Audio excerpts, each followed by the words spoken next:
तो दोस्तों एक न्यूज़ आती है कि डीएलएफ ने 1000 से ज़्यादा हाउसिंग प्रोजेक्ट्स बेचे हैं चंद मिनटों पे, जो कि वैल्यू कर रहे थे 7 करोड़ से भी ज़्यादा। तो आप देखेंगे 8000 करोड़ वर्थ का उन्होंने अपना सामान बेचा है, जो हाउसिंग प्रोजेक्ट्स है वो बेचे हैं। और उसके बाद में आप देखते हो कि ये स्टॉक 2 दिन में 10% बढ़ गया। पीछे पीछे प्रेस्टीज स्टेट और लोधा भी 4-5% करके बढ़ गया।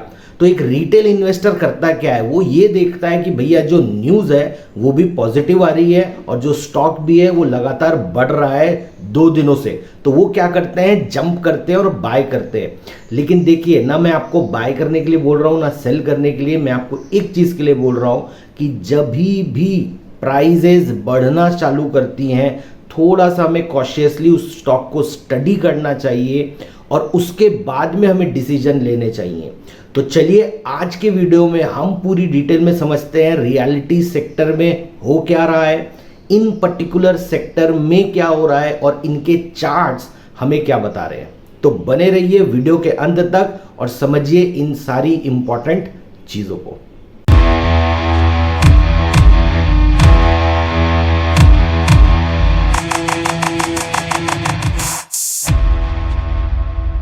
तो सबसे पहले रियलिटी सेक्टर को समझते हैं। पिछले 1 साल में रियलिटी सेक्टर 10% से 11% डाउन है और इस बीच में निफ्टी भी डाउन हुआ है, लेकिन निफ्टी से तकरीबन 1% ज़्यादा डाउन हुआ है आपका रियल एस्टेट सेक्टर। तो जो निफ्टी रियलिटी, जो जिस इंडेक्स के थ्रू हम रियल एस्टेट को जज करते हैं स्टॉक मार्केट में, तो अब आप एक चीज़ को देखोगे कि मोर और लेस निफ्टी के जैसे ही जा रहा है, लेकिन ये वीक सेक्टर्स में था, न कि स्ट्रॉन्ग सेक्टर्स में। स्ट्रॉन्ग सेक्टर वो होते हैं जो जब निफ्टी गिर रहा होता है तब वो उससे कम गिरते हैं, या जब निफ्टी बढ़ रहा होता है तो उससे वो ज़्यादा बढ़ते हैं। तो रियल एस्टेट सेक्टर हाल फिलहाल में इस कैटेगरी पे नहीं आ रहा था। लेकिन अभी क्या हो रहा है, एट प्रेजेंट क्या हो रहा है, तो आपने एक चीज़ देखी कि फ्राइडे को मार्केट तेज़ी से बढ़ा। तो जब मार्केट तेजी से बढ़ा, जो सेंटिमेंट नेगेटिव थे वो पॉजिटिव क्यों हुए? तो ओवरऑल मार्केट के लिए जो पॉजिटिव सेंटिमेंट आया था वो ये था कि जिस तरीके से एक के बाद एक बैंक्स में प्रॉब्लम्स आ रहे हैं, तो अब लोगों की उम्मीद ये है कि जो फेड यूएस में लगातार इंटरेस्ट रेट हाइक कर रहे थे, अब उनके लिए इसे हाइक करना मुश्किल होगा, क्योंकि ब्रॉडर कंसेंसस ये बन रहा है, क्योंकि फेड लगातार इंटरेस्ट रेट्स बढ़ा रहे थे तो ये बैंक्स के लिए बहुत प्रॉब्लमेटिक हुए हैं। तो एक माहौल ऐसा बन रहा है जहां पर ये कहा जा रहा है कि फेड के लिए इंटरेस्ट रेट्स बढ़ाना मुश्किल होगा। अब जब इंटरेस्ट रेट्स नहीं बढ़ेंगे तो वापस से स्टॉक मार्केट के लिए ये एक पॉजिटिव न्यूज़ बनती है। तो आपने देखा कि यहाँ पर क्या हुआ, इंडेक्स तो बहुत तेज़ी से बढ़ा, लेकिन उससे भी तेज़ी से कौन बढ़ा, उससे भी तेज़ी से रियल एस्टेट इंडेक्स बढ़ा। तो अब आपका जो निफ्टी रियलिटी इंडेक्स जब बढ़ा तेज़ी से, तकरीबन 3% से भी ज़्यादा बढ़ा है, जो कि एक दिन में एक इंडेक्स के लिए एक बहुत बड़ी उछाल होती है। तो अब हमें ये सोचना चाहिए कि सेक्टर के लिए तो ठीक है, इंटरेस्ट रेट वाली कहानी आ गई इंडेक्स के लिए, लेकिन अब जब हम बात करते हैं रियल एस्टेट के लिए, तो वहाँ पर ऐसा क्या हो रहा है कि वहाँ पर ये स्टॉक तेज़ी से बढ़ रहा है। तो देखिए अब क्या होता है, जब इंटरेस्ट रेट्स लगातार बढ़ते हैं तो उसका जो सबसे पहला इम्पैक्ट आता है वो आता है ऐसे प्रोडक्ट्स में जहाँ पर बाइंग ही होती है किसी ना किसी लोन के थ्रू। तो जब आप देखते हो हाउसिंग सेक्टर, तो मेजर हाउसिंग सेक्टर डिपेंड करता है कि भाई लोन लेकर लोग इन्वेस्ट करेंगे, या घर खरीदने के रहने के लिए खरीदेंगे या किसी इन्वेस्टमेंट पर्पस के लिए, लेकिन वहाँ पर लोन का एक कंपोनेंट होगा। तो जब लोग देखते हैं कि एक राइजिंग इंटरेस्ट रेट सिनारियो है तो वो लोन लेने में डरते हैं। तो अब देखिए जब फेड का ये इम्पैक्ट आ रहा है तो वो रियल एस्टेट के लिए बहुत पॉजिटिव हो रहा है, ये लोगों की उम्मीद है। अब आप जब डेवलपर के साइड से बात करेंगे तो उनका कहना है कि जैसे जैसे रियल एस्टेट सेक्टर में फॉर्मलाइजेशन हो रहा है, वो ट्रांजिशन फेज जा चुका है, जो कि पहले एक कच्चे का या पैरेलल इकोनॉमी का कॉन्सेप्ट चलता था, अब अगर आप डेवलपर से बात करेंगे तो डेवलपर आपको ये कहेंगे कि अब मार्केट एक जगह पे ठहर रहा है, जो रियल एस्टेट मार्केट है फॉर्मलाइजेशन को धीरे धीरे लोगों ने एक्सेप्ट कर लिया है और या इस सेक्टर में आगे भविष्य बहुत अच्छा दिख रहा है। और उसके सपोर्टिंग में आप देखेंगे आपको ऐसा आएगा कि ये जो लग्जरी हाउसेज हैं वो धड़ाधड़ बिक रहे हैं। ठीक, अब जो इन्वेस्टर्स अगर आप उनके बारे में सोचेंगे तो उनको, जो मैंने आपको कहा कि उनको इंटरेस्ट रेट का डर सताता है, और ये सच भी है क्योंकि अगर आप देखेंगे तो home loan interest rates last कुछ समय में 2% तक बढ़ गए हैं। ये एक बहुत बड़ा इंक्रीज होता है, किसी की भी ईएमआई बहुत तेजी से बढ़ती है। लेकिन इसके बावजूद आपने अभी देखा कि आपका जो लोधा डेवलपर्स है या प्रेस्टीज स्टेट है या डीएलएफ है, वहाँ पर तेजी से एक उछाल आया है। तो अब अगर आप इन स्टॉक को देख रहे हैं और अगर आप एक नॉर्मल एक इन्वेस्टर, रिटेल इन्वेस्टर की तरह सोचेंगे, तो या तो आप क्या करेंगे, चार्ट्स में प्राइसेस को देख लेंगे, या आप क्या करेंगे, आप ये जो ओवरऑल न्यूज़ चल रही है कि हाँ हाँ अब रियल सेक्टर के लिए पॉजिटिव है, इंटरेस्ट रेट जो है वो तो उतने तेज़ी से बढ़ेंगे नहीं, तो ये बहुत कुछ बढ़िया है।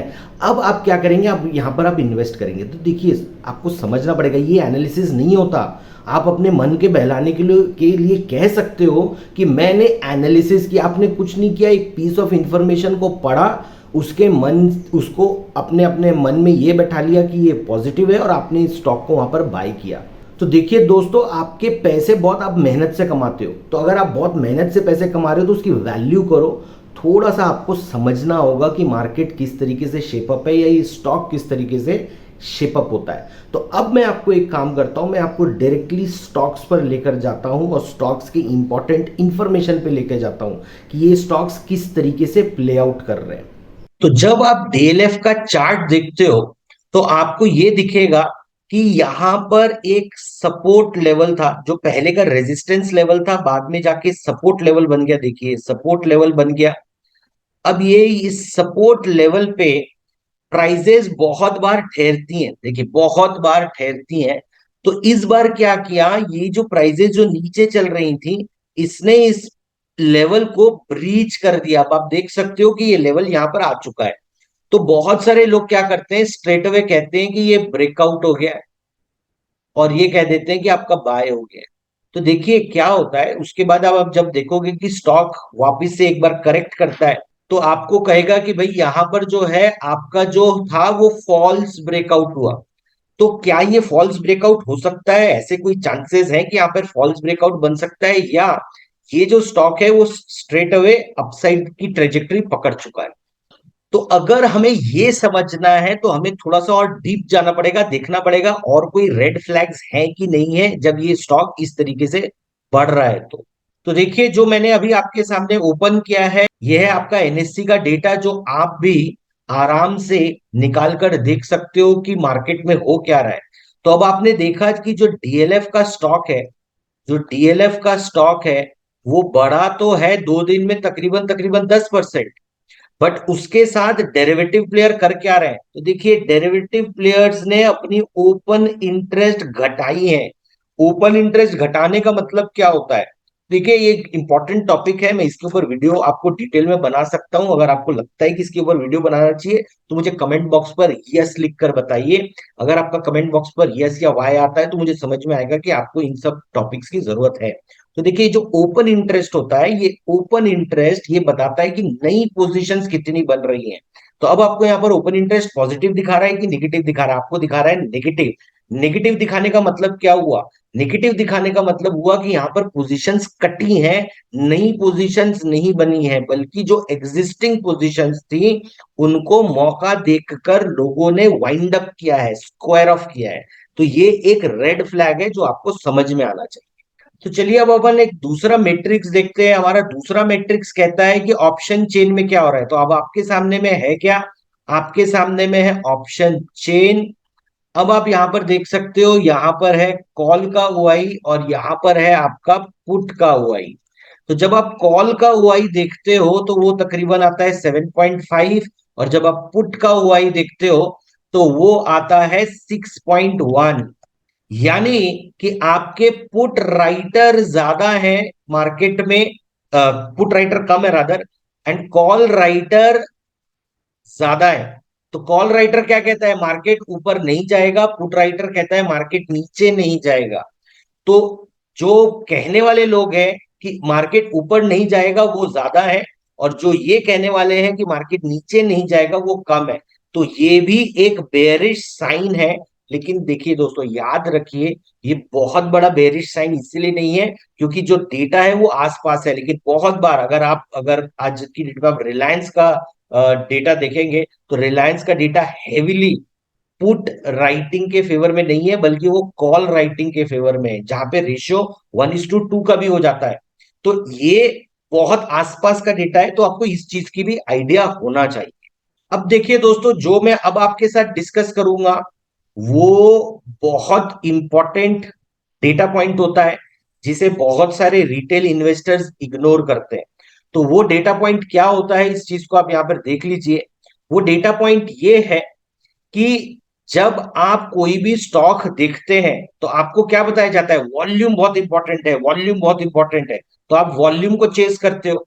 अब आपको एक चीज देखनी चाहिए कि मेरा वॉल्यूम बढ़ा, अच्छी बात है, मेरा डिलीवरी वॉल्यूम बढ़ा कि नहीं बढ़ा।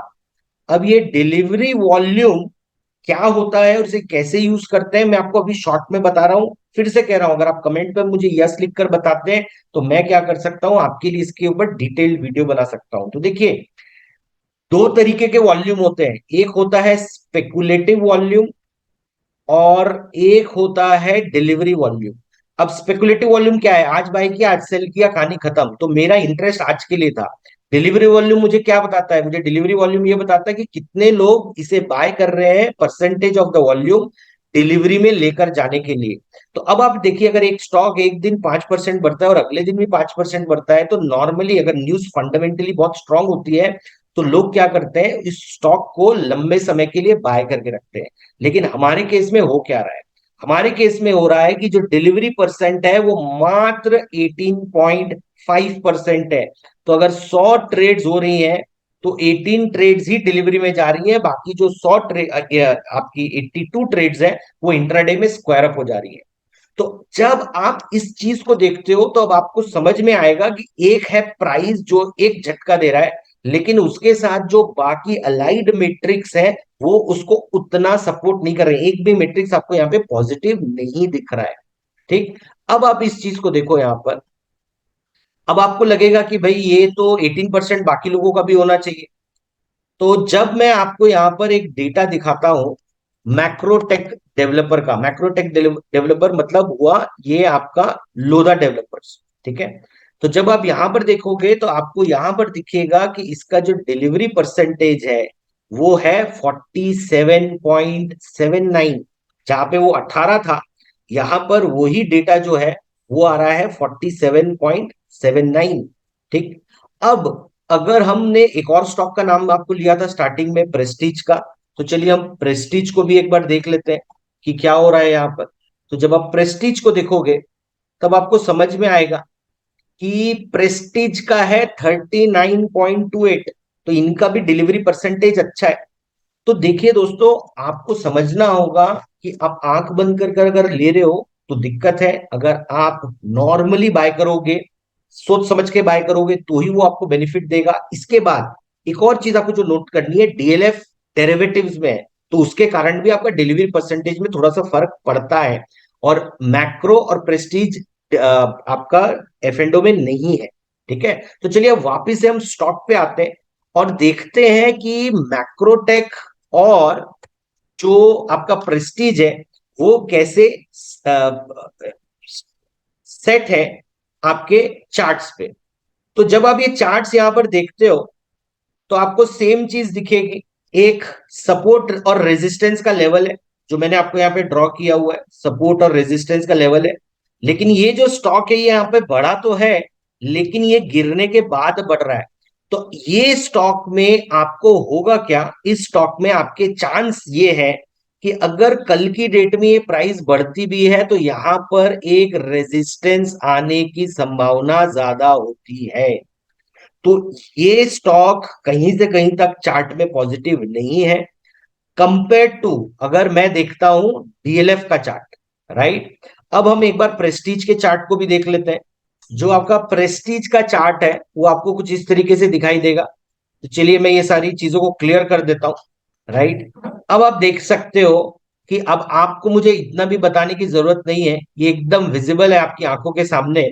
यहां पर इसका एक सपोर्ट लेवल है और जो प्राइसेस हैं वो अपने सपोर्ट लेवल के नीचे चल रही थी और अब ये प्राइसेस यहां पर ऊपर आ रही हैं। तो आपको समझना ये पड़ेगा कि ये चार्ट एक रेंज बाउंड चार्ट है। देखिए इतना बड़ा चार्ट है, अगर आप सिर्फ सपोर्ट सपोर्ट करने लगेंगे तो हो सकता है आप यहां पर जाके बाय कर लेंगे कि भैया ये सपोर्ट के ऊपर ट्रेड कर रहा है, मैं अब बाय कर लेता हूं, ठीक। लेकिन आपको समझना पड़ेगा ये चार्ट जो है एक रेंज बाउंड चार्ट है, जहां पे रेजिस्टेंस आपको बीच बीच में मिलता रहता है। तो देखिए जब कभी भी आप चार्ट्स को स्टडी कर रहे हैं ना, तो बेहतर चार्ट्स ये होता है कि भले वो गिर रहा था, अब संभलने के बाद में अगर वो चार्ट्स इस ट्रेजेक्ट्री में है, तब आप अगर उस स्टॉक को बाय करते हो तो आपके रिजल्ट्स जो होते हैं वो पॉजिटिव आने की चांसेस ज्यादा होते हैं।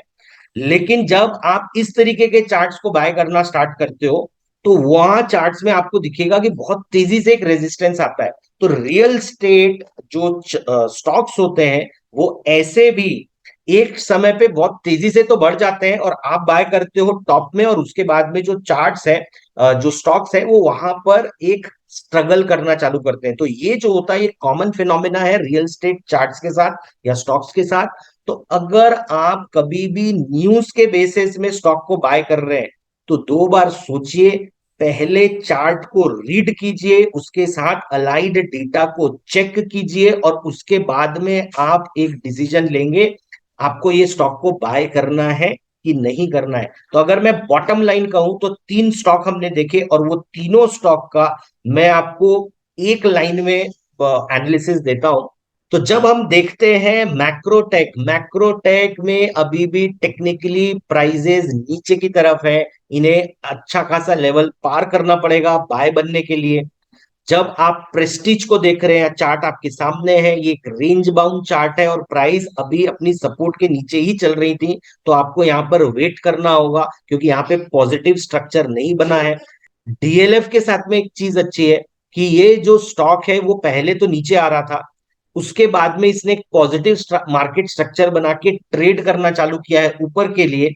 लेकिन जब ये ऊपर भी ट्रेड कर रहा है तो मैं आपको एक प्राइस पॉइंट बता देता हूं, उस प्राइस पॉइंट के आसपास आप देखोगे कि जो डीएलएफ का स्टॉक है ये आपको पॉजिटिव मूवमेंट्स देने लगेगा। कैसे, वो भी आप समझ जाओगे जब आप यहां पर देख रहे हो। जब कभी भी एक अच्छा ब्रेकआउट होता है यहां पर, तो इस ब्रेकआउट के बाद में होता क्या है, मार्केट रीटेस्ट करता है। तो अगर मार्केट वापस से इस प्राइस पे आए और यहां से बढ़ना चालू करे तो वो एक बहुत बढ़िया बाय एंट्री आपके लिए होगी। रादर रादर अगर आप आंख बंद करके न्यूज बेस्ड या एक नॉर्मल वन डे या टू डे के ब्रेकआउट पे आप उसको बाय करते हो। तो अगर आप देखोगे तो तीनों में सबसे जो स्ट्रॉन्ग चार्ट है वो इसका है, लेकिन ये क्लियर कट बाय कहीं से कहीं तक नहीं है। तो देखिए दोस्तों, ये मेरी उम्मीद थी आपको मार्केट में कुछ होने के पहले आपके साथ डिस्कस करने की। नहीं तो नॉर्मली क्या होता है, जब मार्केट में कुछ चीजें हो जाती हैं उसके बाद में आपके साथ में इन सारी चीजों का डिस्कशन होता है। तो दोस्तों, अगर आपको ये वीडियो पसंद आ रहा हो, आपको हमारा चैनल पसंद आ रहा हो, तो इस चैनल को प्लीज लाइक और सब्सक्राइब कीजिए ताकि सारी इंफॉर्मेशन आपके पास में आ सके, आपके इनबॉक्स तक। और आप मुझे कमेंट बॉक्स पर लिखकर बताइए कि आप ऐसे कौन से टॉपिक चाहते हो जिसपे मैं आपके लिए नया वीडियो बनाकर लेकर आऊं।